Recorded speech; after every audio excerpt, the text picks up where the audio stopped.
Alors bonjour, merci de regarder et de suivre cette vidéo. Si vous êtes tombé dessus par hasard, je m'appelle Fred. Si vous êtes un de mes 8 abonnés, oui, c'est la folie absolue.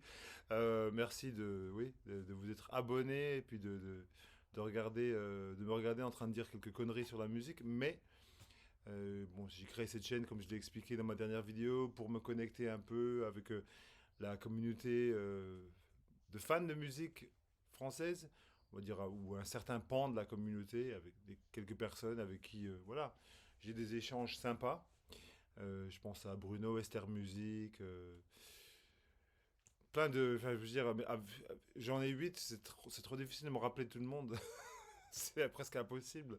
Euh, mais bon, quoi qu'il en soit, voilà, je suis là voilà, pour continuer un peu ce que j'ai fait dans la dernière vidéo. Ma platine est toujours en panne, enfin la cellule doit être remplacée demain. Donc on est vendredi soir, là je suis un peu fatigué si je dis un peu trop de conneries. Je m'en excuse d'avance. J'ai eu une longue semaine, je suis allé à 3 concerts cette semaine, et puis j'en ai encore un dimanche. Donc je suis allé vendredi dernier, je suis allé à un concert d'un pote, d'un copain ici à Melbourne. Donc c'était vachement sympa. Bon, c'était une espèce de post-rock très très dynamique, très très un peu comme du space rock, on va dire, hein, un trio quoi, basse, guitare, batterie, instrumentale, vachement bien quoi. C'est un copain qui fait ça, voilà. Donc ça, c'était vendredi soir. Et dimanche soir, j'ai eu la chance, l'énorme plaisir en fait de pouvoir voir Scientist, un des princes de la dub, du dub reggae de Jamaïque. Donc, bon, bah, je pense que si vous regardez cette chaîne, vous savez tout à fait ce que c'est le dub, ou la dub, ou le dub. Je sais pas quel genre on applique en français pour dub. Est-ce que c'est le dub, la dub? On s'en fout. On va dire la dub. Hein. Pour moi, c'est plutôt féminin.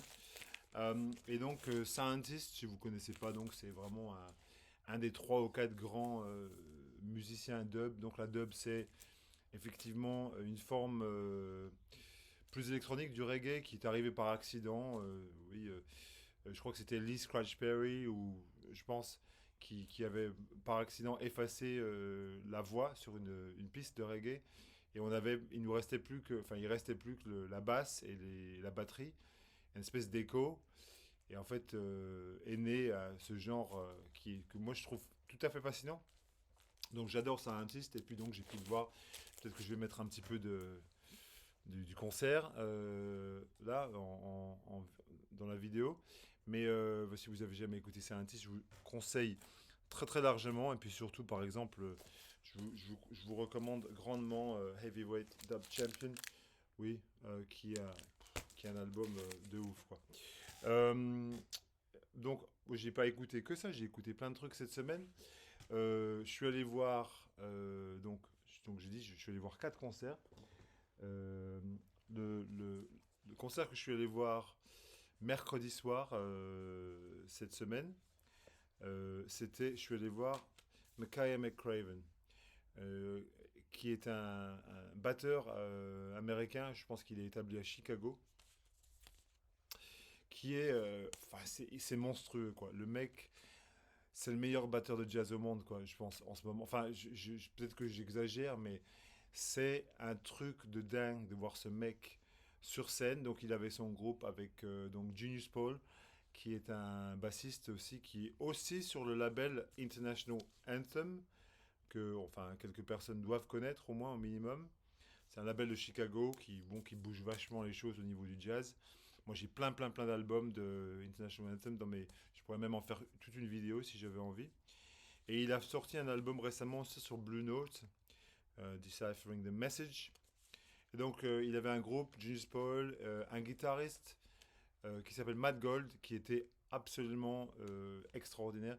Un peu comme une espèce de réincarnation de John McLaughlin ou de Hendrix, mais en jazz, enfin un côté très jazzy, et avec un trompettiste. Donc ça, j'ai vu ça cette semaine, mercredi soir, et je me suis explosé le cerveau. Donc j'ai écouté beaucoup de jazz cette semaine, pas mal de jazz. Ça m'a poussé un peu à aussi réécouter un peu de Sun Ra, que vous connaissez certainement aussi. Space is the Place, Alors j'écoute que des CD en ce moment, donc je sors ce que j'ai en CD, hein, évidemment, parce que j'ai plein de Sun Ra en vinyle aussi, mais je peux pas les écouter. Donc Space is the Place, c'est un album clé de Sun Ra de 72, je crois, 1972, avec donc la chanson éponyme Space is the Place qui dure 21 minutes avec ses voix féminines, et puis enfin c'est du free jazz détonnant, quoi. Et j'ai aussi, en fait, en même temps, ça m'a poussé à écouter cette compilation de Soul Jazz Records, New Thing, qui donc contient Sun Ra, The Art Ensemble of Chicago, qui sont vraiment aussi un des groupes phares de l'avant-garde jazz. Alice Coltrane, oui, Paris Smith, vous voyez, The East New York Ensemble of Music, que vous connaissez peut-être ou peut-être pas, un groupe voilà, avec des couleurs un peu orientales. C'est un super. Leur album, qui est un album avec une pochette jaune, est vraiment magnifique, magique, on dirait. J'ai écouté aussi un autre batteur de jazz qui est fantastique, Ashe Gamadze. Alors lui, c'est un batteur sud-africain, mais il fait du jazz spirituel, ce qu'on appelle modal jazz, ou spiritual jazz, du jazz modal. Et cet album, c'est un album de cette année, qui est aussi sorti sur le label International Anthem, mais que j'ai chopé en CD parce que bon, bah, il était moins cher, et puis voilà. Mais je trouve que c'est hyper bien ficelé. La musique là-dessus, elle est. Si vous aimez les choses comme Archie Shepp ou Coltrane, ça va vous plaire beaucoup. Et puis aussi Makaya McCraven. Euh, j'ai écouté ce superbe album de. Alors, c'est Vincent Segal et Balaké Sissoko. Donc, eux, ils ont fait des albums ensemble qui sont vraiment incroyables sur ce label qui s'appelle No Format. C'est un label français, c'est un label parisien. Et donc, ils font des duos en général avec du. Donc, Vincent Segal, il joue du violoncelle, qui est un de mes instruments préférés, sinon pas mon instrument préféré, au niveau du classique. Et Balaké Sissoko joue de la kora, qui est une espèce de harpe qui vient de Guinée ou du Mali. Euh, c'est un très bel instrument, c'est une espèce de harpe, de koto, c'est un espèce de mélange entre ces instruments-là. Et ils sont joints par évidemment un saxophoniste et un accordéoniste, et ça donne des couleurs très un peu gitanes, on va dire, hein. Il y a un côté un peu gitan des Balkans. Et jazz, très très jazz aussi, donc je vous recommande Les Égarés, ça vient de cette année aussi, c'est très très beau. Je me suis réécouté Kerber de Yann Tiersen. Alors moi j'adore le piano classique, les mecs qui font des comme Nils Fram dont je vous parlais la semaine dernière, Hani Arani que j'ai vu en concert il n'y a pas très longtemps. Bon, Tiersen pour moi c'est une icône hein, totale. J'adore il a un style, enfin au niveau du piano solo que je trouve extraordinaire. Surtout son album ESA que je trouve pour moi qui est le top du top. Mais j'aime beaucoup Kerber qui est sorti en 2021. Je me suis écouté des albums sur ICM, j'en parlais la semaine dernière. Bon, bah, j'ai ressorti le concert à Cologne qui est peut-être le sommet de ICM. C'est l'album qui a le plus vendu, mais en fait, on comprend pourquoi. Parce que on entend Keith Jarrett qui est au sommet, franchement, de l'improvisation. Si vous ne connaissez pas l'histoire, brièvement, c'est qu'il est arrivé à Cologne très très fatigué. Il n'avait pas dormi depuis au moins 2 jours. Et le piano ils ont filé au centre philharmonique à Cologne. C'était pas le piano qu'il voulait. Donc il a joué une impro pendant 2 heures sur les touches du milieu seulement. Il n'a pas utilisé ni les touches graves ni les touches aiguës et donc on a une improvisation qui est largement en la mineur, je crois, où tu l'entends faire il gémit à des moments et il tape son pied. C'est viscéral, l'expérience est viscérale. Donc le concert à Cologne de 1975. Et je me suis réécouté Wada Leo Smith et V.G. Iver. V.G. Iver qui est un superbe pianiste qui a sorti plein d'albums pour ICM, dont un cette année avec Arouj Aftab, qui passe à Melbourne bientôt. J'espère avoir un ticket pour aller la voir. Puis je me suis réécouté des trucs un peu plus barrés, on va dire. Enfin, c'est pas barré, mais bon. John Luther Adams, donc ça c'est un compositeur de musique minimaliste qui vit, je pense, en Alaska et toute sa musique, ce qu'on appelle du totalisme, est basée sur le paysage, la dureté du paysage, on le voit d'ailleurs. Et là c'est un ensemble qui regroupe ces musiciens-là. Je ne vais pas vous les citer parce que vous pouvez les lire vous-même. Et il joue ça d'une façon, c'est majestueux. Il y a quelque chose que moi je trouve cet album complètement hypnotique. Je mets ça, j'ai l'impression d'écouter vraiment du Steve Reich. Si vous aimez musique pour 18 musiciens, ça va vous plaire énormément, je vous garantis. Et je me suis écouté, parce qu'il faut se faire plaisir de temps en temps, un petit Messien, la symphonie de Turangalila, qui est peut-être le sommet de Messien au niveau de la composition. C'est très très très long et c'est une composition qui notamment est jouée aux ondes Martenot.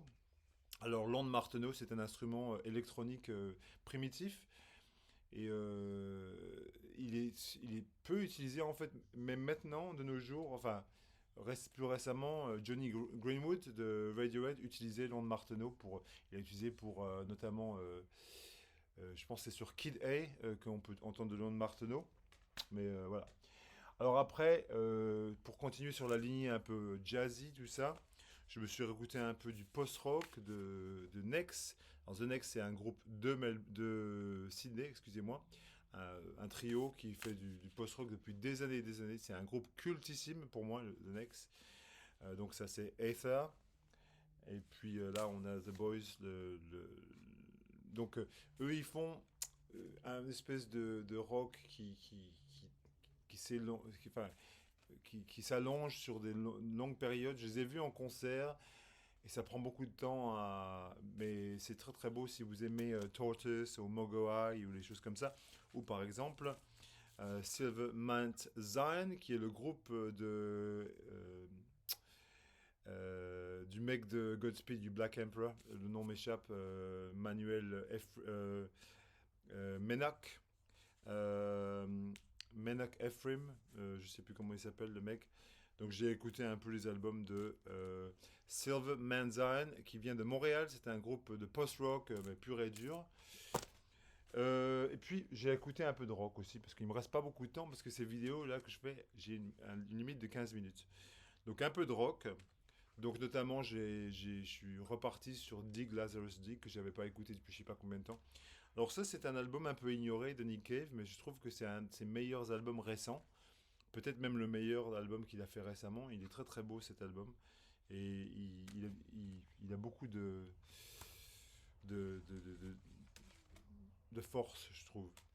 Et puis, puisqu'on parle de rock australien, un groupe incontournable de rock australien, on parlait de post-rock, et ben c'est évidemment les Dirty Three. Alors je ne sais pas si vous connaissez les Dirty Three, je ne sais pas si c'est un groupe très connu en France. C'est un trio de Melbourne qui regroupe le guitariste Mick Turner, le violoniste Warren Ellis et le batteur Jim White. Et ils ont été formés, ça c'est leur tout premier album, ça s'est sorti vraiment au début des années 90. Ok, c'est un très bel album, c'est pas le meilleur album de Dirty Three, je pense que Ocean Song c'est vraiment le meilleur album de Dirty Three, mais bon, c'est très bien. Mais bon, ce qui m'a poussé à sortir ça, en fait, je suis tombé là-dessus dans cette collection de CD. Mick Turner, ça c'est son album, c'est un album de guitare ambiante vraiment magnifique.